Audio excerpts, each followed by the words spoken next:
Hello YouTube family, જય માતાજી, જય દ્વારકાધીશ। તો આજે આપણે બનાવવાનું છે સોયાબીન પરવળનું શાક। તો સૌથી પહેલા તો આપણે સોયાબીનને પલાળી લઈશું। તો આપણે હવે પરવળને બંને બાજુથી કટ કરી લઈશું। પછી આપણે પરવળની સાલ ઉતારી લેવાની છે।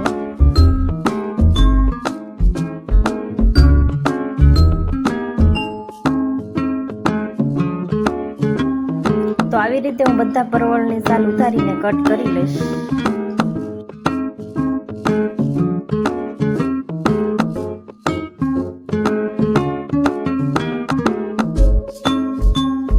તો આ રીતે આપણે બધા પરવળનું કટિંગ કરી લઈશું। તો હવે મરચાં અને લસણનું પણ કટિંગ કરી લીધું છે મેં।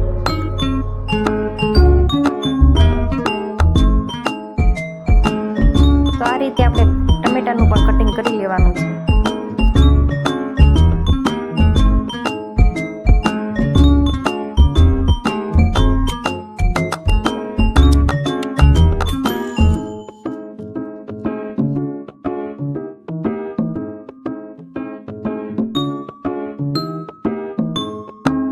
તો આ રીતે આપણી બધી સામગ્રી કટિંગ કરીને તૈયાર છે।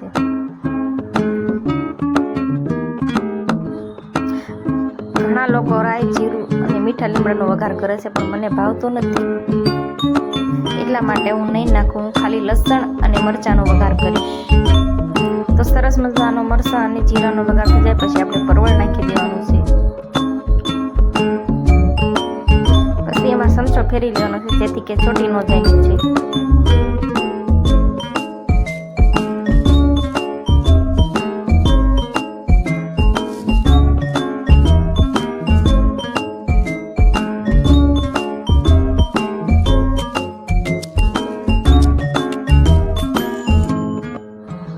પછી પરવળ થોડુંક તેલમાં ચડી જાય એટલે એમાં ટમેટા નાખી દઈશું,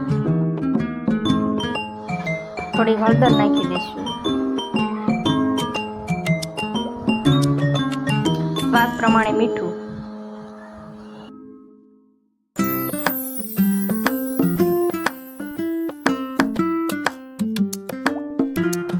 તો થોડી વાર આપણે ઢાંકીને મૂકી દઈશું। હવે આપણે એમાં સોયાબીન નાખી દેવાના છે। સોયાબીન અને પરવળને આપણે ચમચા વડે મિક્સ કરી લેવાના છે। તમારે કોઈ પણ મસાલા નાખવા હોય તો તમે નાખી શકો છો। લીલા મરચાં તો આપણે નાખ્યા જ છે, પણ આપણે તીખાશ માટે લાલ મરચું પાવડર પણ નાખવાનું છે।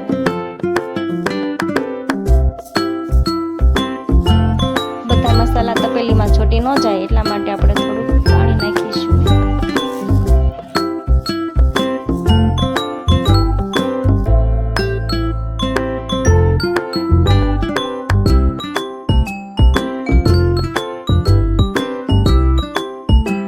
તો તૈયાર છે આપણું સોયાબીન પરવળનું શાક।